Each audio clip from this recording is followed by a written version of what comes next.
இவங்கள பற்றி பல பேர் நினச்சிட்டு இருக்கிறது தமிழ்நாட்டிலே பிறந்து வளர்ந்தவங்க நினச்சிட்டு இருப்பீங்க. அது உண்மை கிடையாதுங்க. ஆக்சுவலாக நம்ம கூட அவங்களுக்கான பிணைப்பு, கலை ரீதியான பிணைப்பு அதிகம். ஆனால் இங்கே பிறந்தவங்க இல்லை, ஆந்திராவில் பிறந்தவங்க. இவங்களோட இயற்பெயர் சிஸ்டலா ஸ்ரீராமமூர்த்தி ஜானகி. அவங்களுக்கு வயசு எவ்வளோங்க? 88. இவங்களோட கணவர் பேர் ராம் பிரசாத். இந்த தம்பதிக்கு முரளி கிருஷ்ணா அப்படின்ற ஒரு மகனும் இருந்தார். ஒரே ஒரு பையன் மட்டும் தான் இவங்களுக்கு. 1997 கணவர் தவறிடுறாருங்க. இந்த இருதய செயலிழப்பு சார்ந்து அவரோட உயிர் போதா. இதுக்கு அடுத்த கொடுமை என்ன தெரியுமா? இந்த வருஷம் கடந்த ஜனவரி மாதம் 22 இவங்களோட ஒரே பையனை இழந்துட்டாங்க. அந்த முரளி சொன்னால அவரை இழந்துட்டாங்க. அவருக்கு இந்த சிறுநீரக பிரச்சனை சார்ந்து ட்ரீட்மெண்ட் கொடுக்கப்பட்டிருந்துச்சு. அதுக்கப்புறம் உடல்நலக்குறைவு ஏற்பட்டு அவர் தவறிட்டார். அவர் தவறும் போது வயசு 65, பையனுக்கு 65 வயசு. இந்த முரளிக்கு ஒரு மனைவி இருக்காங்க. நம்ம சென்னையில் நாட்டிய கலைஞராக அவங்க இருக்காங்க. அவங்களுக்கு 2 மகள்களும் இருக்காங்க. ஸோ இந்த அளவுக்கு தாங்க அவங்களோட ஒட்டுமொத்த குடும்பமே. இவங்க பையனை இழந்த பிற்பாடு, ஏற்கனவே கணவனே இழந்தாச்சு, பையனே இழந்தாச்சு, அதுக்கப்புறம் கலைத்துறையில் பெருசாக அவங்களுக்கு ஈடுபட நாட்டம் இருக்குமா, அது எந்த அளவுக்கு பர்சனலாக அவங்க மனசுக்குள்ளே வேதனை ஏற்படுத்தியிருக்கும். ஸோ இதோட வெளிப்பாடாக மைசூர் இருக்குல்ல, அங்கேயே தொடர்ந்து வாழ ஆரம்பிச்சிட்டாங்க. பிறந்தது ஆந்திராவாக இருந்தாலும் கர்நாடகா சார்ந்து இவங்களுக்கு பிரிக்க முடியாத ஒரு அலாதியான பந்தம் இருந்திருக்கு. ஸோ அங்கேயே வாழ ஆரம்பிச்சிட்டாங்க. இதில் என்ன விஷயம் நம்ம கவனிக்கணும்னா, மைசூரில் அவங்களுக்கு உறவினர்கள் பெருசாக கிடையாது. அங்கேயே ஒரு வாடகை வீட்டில் தான் வாழ்ந்தாங்க. பவ்யா அப்படின்ற ஒரு வீட்டு ஓனருங்க. அவர் இந்த அம்மாவோட தீவிரமான ரசிகர். ஸோ இந்த அம்மா அந்த ரசிகரோட வாடகை வீட்டில் கடைசி காலம் வரைக்கும் வாழ்ந்தாங்க. இன்னொரு விஷயம் என்ன தெரியுமா?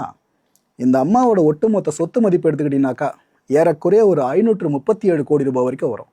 ஆனால் அது எல்லாத்தையும் கடந்து ரசிகர் வீட்டில் கடைசி காலம் வரைக்கும் வாழ்ந்திருக்காங்க, வாடகை வீட்டில். இதுதான் ஜானகி அம்மான்னு சொல்றது. இவங்க பொது நிகழ்ச்சிகளில் பங்கேற்கிறத தவிர்த்துட்டாங்க. நீங்களே கடந்த சில மாதங்களாக பார்த்துருப்பீங்க, ஜானகி அம்மாவை எந்த ஈவெண்ட்ல உங்களால் பார்த்துருக்க முடியாது. இதில் இன்னொரு விஷயம், மைசூரில் அவங்க தங்கிட்டு இருந்தாங்களே, அப்போ இந்த ஆன்மீக மேலே அதீத கவனத்தை செலுத்த ஆரம்பிச்சிட்டாங்க. கடைசி காலகட்டத்தில் கடவுள் மட்டும்தான்ற ஒரு பிடிப்பை அவங்க இன்னும் பெருசாக கொண்டு போயிட்டாங்க. இதுக்கு முன்னாடி இருந்த ஆன்மீக நாட்டம் இன்னும் அதிகமாகிடுச்சு. ஏன்னா ஒரு இழப்புன்ற ஒன்று ஏற்படும் போது அந்த பர்சனல் லாஸ்லேருந்து வெளியே வரதுக்காக கடவுளை பல பேரும் பிடிப்பாங்களே, அந்த வகையில் ஜானகி அம்மா இன்னும் பெரிய தெய்வீக நம்பிக்கை கொண்டவங்களாம் மாறிட்டாங்க. இதில் இந்த நஞ்சுண்டேஸ்வரர் கோயில், சாமுண்டேஸ்வரி கோயில், அப்புறம் யோக நரசிம்ம சுவாமி கோயில்னு இத்தனை கோயில்களுக்கும் படையெடுத்த வண்ணம் இருந்தாங்க. போன கோயிலுக்கு திரும்ப திரும்ப திரும்ப அந்த அம்மா போயிருக்காங்க. ஆன்மீக நாட்டம் இன்னும் பெருசாக வரணும்னு இவ்வளோ விஷயத்த பண்ணிட்டு இருந்தாங்க. அண்டு மகன் முரளியோட நினைவு இருக்குல்ல, இது சார்ந்த ஒரு இசை நிகழ்ச்சிக்கு ஏற்பாடு பண்ணப்பட்டிருந்துச்சு. இந்த இசை நிகழ்ச்சியில் பாடுறதுக்காக, தன்னோட மகனுக்கு ட்ரிபியூட் செலுத்துறதுக்காக ஜானகி அம்மா ரெடி ஆகிட்டு இருந்தாங்க. பாருங்கள், பொதுவெளிக்கு வராதவங்க தன்னோட மகன் நினைவாக அந்த நிகழ்ச்சியில் பாடலான்ற மாதிரி ரெடி ஆகிட்டு இருந்தாங்க. ஆனால் விதி வலியதுன்னு சொல்லுவோம்ல, ஜானகி அம்மா அவர்கள் வயது மூப்பு காரணமாக இப்போ காலமாகி இருக்காங்க. கர்நாடக அரசால் அரசு மரியாதை வழங்கப்பட்டு ஜானகி அம்மா சார்ந்த இறுதிச்சடங்கு நிகழ்வு எல்லாமே நடந்து முடிஞ்சிருக்கு. ஜானகி அம்மாவை நாம் கடைசியாக பார்த்தது, ஆக்சுவலாக முதல்ல பார்க்க தவறிட்டு பார்த்ததுன்னு தான் சொல்லணும். 96 படம் இருக்குல்ல, இந்த படத்தில் ஜானகி அம்மா கேமியோ பண்ணியிருந்தாங்க. இது எத்தனை பேர் தெரியும்? ஆக்சுவலாக அந்த படம் நீங்கள் தேட்டரில் பார்க்குறப்ப இந்த சீனை நீங்கள் பார்த்துருக்க முடியாதுங்க. இந்த லென்த் அப்புறம் சில காரணங்கள் கருதி அந்த சீக்வன்ஸை மட்டும் கட் பண்ணியிருந்தாங்க. அதுக்கப்புறம் தான் நாம் பார்க்க நேரிட்டுச்சு. இந்த படத்தில் நடித்த த்ரிஷா இருக்காங்களே, இவங்க இப்போ ஒரு உருக்கமான பதிவை போட்டிருக்காங்க. அதில் என்ன சொல்கிறாங்க, உங்களோட பேரை தாங்கி தான் நான் நடித்த படம் 96. ஆக்சுவலாக உங்களுக்கே தெரியும், அந்த கேரக்டருக்கு ஜானகின்ற பேர் வர காரணமே பாடகி ஜானகி அவர்கள் தான். அந்த ஒரு விடுபட்ட காட்சியிலே பார்த்தீங்கன்னா, ஜானகி அம்மா மீதான இந்த ஜானுவோட கேரக்டரோட தாக்கம் இருக்குல்ல, அதை விஜய் சேதுபதி அவர்கள் மூலமாக கடத்தி காமிச்சிருப்பாங்க. அந்த அளவுக்கு எவ்வளோ பேர் ரசிகையாக இருந்தாங்கன்னு அதில் வரும் சீக்வன்ஸ்லாம். ஏன் வெளியே இருக்கீங்க, வாங்க வீட்டுக்குள்ளே போய் பேசலான்னு ஜானகி அம்மா த்ரிஷா கேரக்டரை பார்த்து சொல்லுவாங்கள்ல. ஜானகி அம்மாவோட உண்மையான குணாதிசயம் இதாங்க. அவ்வளோ மதிப்பாங்க. இந்த வயசு கம்மி, வயசு அதிகம் அதெல்லாம் இல்லை, எல்லாருக்கும் ஒரே மாதிரி மரியாதை கொடுக்கறதுல அம்மாவை யாருமே அடிச்சிக்க முடியாது. ஸோ இதாவது த்ரிஷா என்ன சொல்கிறாங்க, என் வாழ்க்கையில் நான் எவ்வளோ படங்கள் நடிச்சிருந்தாலும் உங்களோட நேமை தாங்கி நான் ஒரு கேரக்டர் பண்ணது 96. அதை என்னோட கேரக்டர்ஸில் சிறந்த கேரக்டரை நான் பார்க்குறேன். இதுதான் என்னோட வாழ்க்கையில் ஒரு சிறந்த பெருமையாக நான் பார்க்குறேம்மா. அமைதியாக உறங்குங்க ஜானகி அம்மா, உங்களை ரொம்ப மிஸ் பண்ணுவோன்னு நம்மளோட மனக்குமுறல்களை தான் த்ரிஷா அவர்கள் பதிவாக போட்டிருக்காங்க. ஜானகி அம்மா அவர்களை பற்றி சொன்னோன்னா, அவங்களுக்கு 3 வயசாக இருக்கும் போதே இசையை கற்றுக்க ஆரம்பிச்சிட்டாங்க. அவங்களோட 9வது வயசுலேயே மேடை நிகழ்ச்சிகளை பாட ஆரம்பிச்சிட்டாங்க. இந்த வயசில் நாம் என்ன பண்ணிட்டு இருந்திருப்போம். ஆனால் ஜானகி அம்மா பார்த்தீங்களா, 1957 அவங்களுக்கு தமிழ் சினிமாவில் அறிமுகம் கிடைக்குதுங்க. ஆக்சுவலாக இதே வருஷம் இந்த 1957 கிட்டத்தட்ட 6 மொழிகளில் பாடுற வாய்ப்பு அம்மா கிடைச்சிது. அது காரணம் அவங்களோட குரல் வலிமை இருக்குல்ல, அதுவும் எப்படி வேணாலும் இசைக்கருவிக்கு ஏற்ப அந்த குரலை வளைக்க முடியுன்ற திறமை இருக்குல்ல, அதை பார்த்துட்டு ஒரு இண்டஸ்ட்ரியும் வந்தாங்க, அம்மா எங்கள் படத்தில் பாடுங்க, எங்கள் படத்தில் பாடுங்கன்னு. அதான் அறிமுகமாகின உடனே எவ்வளோ மொழிகளை பார்த்தீங்கன்னா அந்த அம்மா கிடைச்ச வாய்ப்பு. ஜானகி அம்மாவோட தனித்துவம் என்ன தெரியுமா? அதாவது அவங்களோட வாய்ஸை கேட்டால் நம்ம உயிர் ஆதாரம் வெளிப்படும். இது உண்மை, இது எல்லாரும் ஒத்துப்பீங்க. அதையும் தாண்டி ஒரு தனித்துவம், இந்த கொஞ்சம் சலங்கை படத்தில் வந்த சிங்கார வேலனே தேவா, இந்த பாடலை கேட்டிருக்கீங்களா? தயவு செஞ்சு கேளுங்க. அவ்வளோ விஷயங்கள் அந்த ஒரு பாட்டில் மட்டுமே இருக்குது. அந்த பாட்டில் ஒரு வசனம் கூட வரும். அந்த வசனம் சொன்னால் எல்லாருக்கும் கேட்சியாக புரிஞ்சிடும். உன் இசை என்ற இன்ப வெள்ளத்தில் நீந்துவதற்கு ஓடோடி வந்த என்னை ஏமாற்றாதே. இந்த ஃபேமஸான டைலாக் கேட்டிருக்கீங்களா? அது இந்த பாட்டுக்கு நடுவில் வர்ற ஒரு டைலாக் தான். இந்த பாட்டில் என்ன தெரியுமா ஹைலைட்டு? நாதஸ்வரம் பிச்சு பேடல் எடுத்திருப்பாங்க. இந்த காரக்குறிச்சி அருணாச்சலன் இருக்கார்ல, இவரோட நாதஸ்வர இசை தான் அந்த பாட்டில் நீங்கள் ஃபுல்லாக கேட்க முடியும். ஆனால் இப்போ ஏற்பட்ட கலைஞருக்கு நிகராக குரலை வளைக்கணும், எவ்வளோ கஷ்டம் அது. நாதஸ்வரம் எந்த அளவுக்கு ஃப்ரீக்வன்சி ஹையரில் ஓடணும் உங்களுக்கு தெரியும். மற்ற இன்ஸ்ட்ருமெண்ட்டில் டாமினேட் பண்ணிட்டு மேலே வரும். அப்போ ஏற்பட்ட இன்ஸ்ட்ருமெண்ட்டுக்கு ஏற்ற மாதிரி தன்னோட குரலை வளைச்ச ஜானகி அவர்கள் அந்த டைமில் வாங்கினாங்க பாருங்க அப்ளாஸு, மிரண்டாங்க எல்லாருமே. ஜானகி அம்மாவை தவிர்த்து யாருமே நாதஸ்வரம் கூட இப்படி குரலை கம்ப்ளீட் பண்ணி மோதவே முடியாதுன்னு எல்லாருமே மிரண்டாங்க. அப்போ ஏற்பட்ட படைப்பை கொடுத்தவங்க தான் ஜானகி அம்மா அவர்கள். இந்த நாதஸ்வர சங்கதி இருக்குல்ல, இதுக்கேற்ற மாதிரி மனுஷனோட குரலில் சங்கதி இவங்கள மாற்ற முடியுமா? அதை அந்த மாதிரி பண்ணாங்க அந்த பாட்டில். அந்த நாதஸ்வரத்தோட ஃப்ரீக்வன்சி இருக்குல்ல, அதுக்கேற்ற மாதிரி வோக்கல் போர்ஷன்ஸ் எல்லாத்தையுமே அந்த அளவுக்கு டெப்த்தாக கொடுத்தாங்க. ஒரு கட்டத்தில் நாதஸ்வரத்தை விட ஜானகி அம்மா வாய்ஸ் உயர்ந்து நிற்குதுன்னு எல்லாருமே யோசிக்க ஆரம்பித்தோம். அப்போ ஏற்பட்ட பாடல் அது.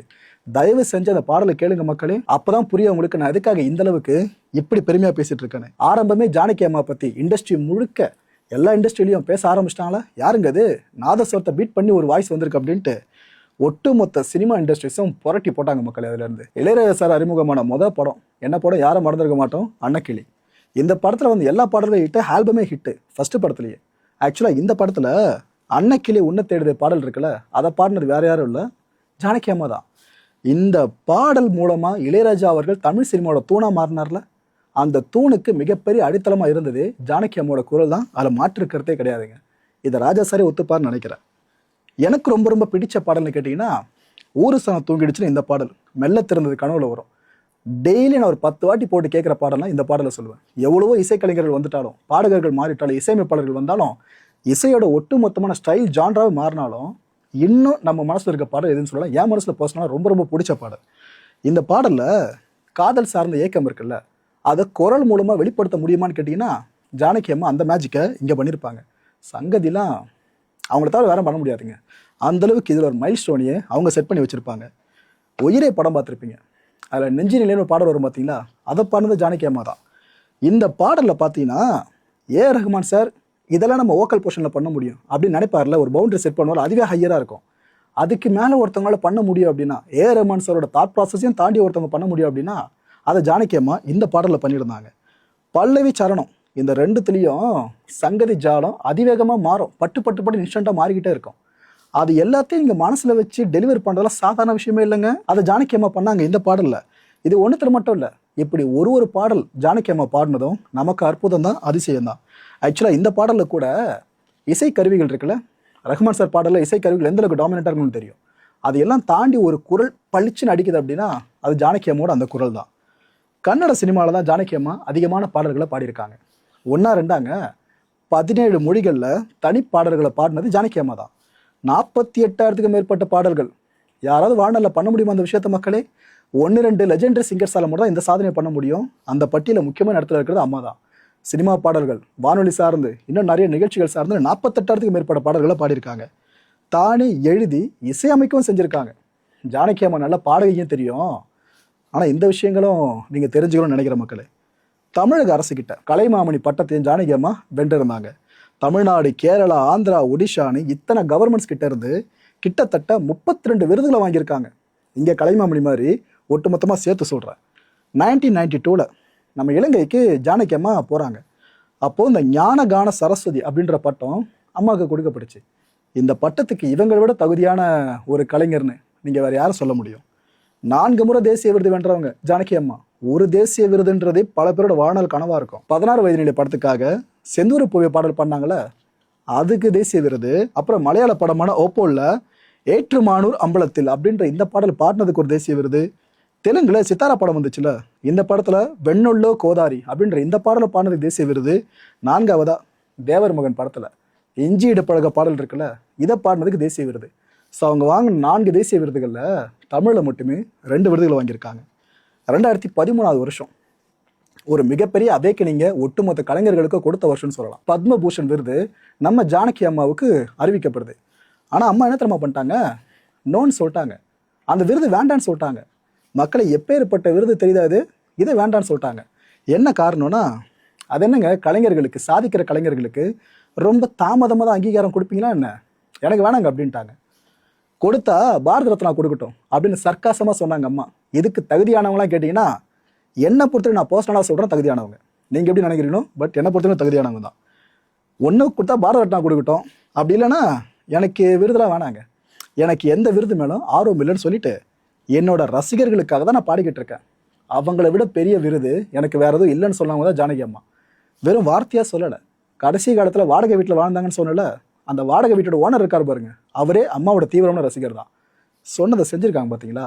அவ்வளோ கோடி சொத்து இருந்தோம். பிபி ஸ்ரீனிவாஸ் அவர்கள், எஸ்பிபி அவர்கள், யேசுதாஸ் அவர்கள், இவங்க கூட தான் அம்மா அதிகமான பாடல்களை பாடியிருக்காங்க ஜானகி அம்மா. இந்த 3 பேரும் பாருங்க, பாடகர்களில் இவங்க தான் அப்படின்னு நம்ம ஒரு மைல் ஸ்டோனை செட் பண்ணிட்டு போனவங்க இந்த 3 பேருமே. அப்பேற்பட்ட 3 பேருக்கும் டஃப் கொடுத்து பாடுறதுனா ஜானகி அம்மா தாண்டி வேற எத்தனை பேரால முடியும்னு நினைக்கிறீங்க? இன்ஃபேக்ட் இவங்க அவங்களோட எப்படியாவது பீட் பண்ணினோன்னு காம்பீட் பண்ணுவாங்க பயங்கரமா. அந்த அளவுக்கு ஜானகி அம்மா இசைன்ற போட்டி வந்துட்டா விட்டே கொடுக்க மாட்டாங்க. அதுவும் மழலை குரல்ல அவங்க பாடுறதெல்லாம் இருக்குல்ல, அதுக்கு தனியான ஒரு ஃபேன் பேஸ் இப்போ வரைக்கும் இருக்க தான் செய்யுது. பிரதமரில் ஆரம்பித்து பல மாநில முதலமைச்சர்கள் வரைக்கும், நடிகர்களில் ரஜினிகாந்த், கமல்ஹாசன், எல்லா நடிகர்கள் வரைக்கும், எல்லா இண்டஸ்ட்ரீஸில் இருக்கவங்களும் இப்போ ஜானகி அம்மா சார்ந்து தான் இரங்கலை பதிவு பண்ணிட்டு இருக்காங்க. அண்ட் இந்த நேரத்தில் அடுத்தடுத்து உருக்கமான வீடியோஸையும் பார்க்க முடியுதுங்க. ஒரு பக்கம் ஹாரி ஜெயராஜ் அவர்கள், இன்னொரு பக்கம் இளையராஜா அவர்கள், இவங்க பார்த்தாதுன்னு மனோ அவர்கள். மனோலாம் அந்த ஃபியூனரல் ஈவெண்ட் சார்ந்து கதறி உடஞ்சி அழுதார் பாருங்க. அவராக இருக்கட்டும், டி ராஜேந்திர அவர்களாக இருக்கட்டும், பி சுஷிலா அவர்கள், அம்மாவை மறக்க முடியுமா? அதாவது இவங்க, இன்னொரு பக்கம் அவங்க, இப்படி 2 பேரை சேர்ந்து தான் பெண்கள் குரல் சார்ந்த வலிமையை அப்படி இந்தியா முழுக்க கொண்டு போனதில் பெரிய பங்காற்றினாங்க. 2 பறவைகள்னே சொல்லலாம். இப்படி இத்தனை பேருமே உருக்கமான வீடியோஸை இப்போ வெளியிட்டு இருக்காங்க. ஒரே மாதம் தாங்க, கடந்த ஒரே மாதத்தில் மட்டும் 4 பேரிழப்புகளை நம்ம சந்திச்சிருக்கோம். எங்கே ஆரம்பிச்சது? பாரத ராஜா அவர்கள் தவறினாங்களா, அதில் ஆரம்பிச்சது. இதுக்கப்புறம் பாக்யராஜ் அவர்கள் தவறினாரா? ஒரு பக்கம் பாக்யராஜ் அவர்கள்னா இயக்கத்தில் அவர் தான் ஜாம்பவான், பாக்யராஜ் அவர்கள்னா திரைக்கதையில் அவர் தான் ஜாம்பவான். இப்போ ஜானகி அவர்களை இழந்திருக்கோம், இசை ஜாம்பவான். இவங்க வரிசையில் இலக்கிய எழுத்துத்துறை சார்ந்த மிகப்பெரிய ஜாம்பவானான பூமணி அவர்கள் இருக்காங்களே, அவரையும் இழந்திருக்கோங்க. ஒரே மாதத்தில் 4 பேரிழப்புகள். மக்களே, இந்த நேரத்தில் ஜானகி அம்மா ஆன்மா சாந்தி அடைய இறைவனை பிரார்த்தனை பண்ணுவோம். சொர்க்கத்தில் இப்போ எஸ்பிபி அவர்களோட அம்மா இசை நிகழ்ச்சியை நடத்துவாங்கன்னு ஆர்வம் கொள்வோம். அடுத்த நிகழ்ச்சியை சந்திக்கலாம். நன்றி, வணக்கம்.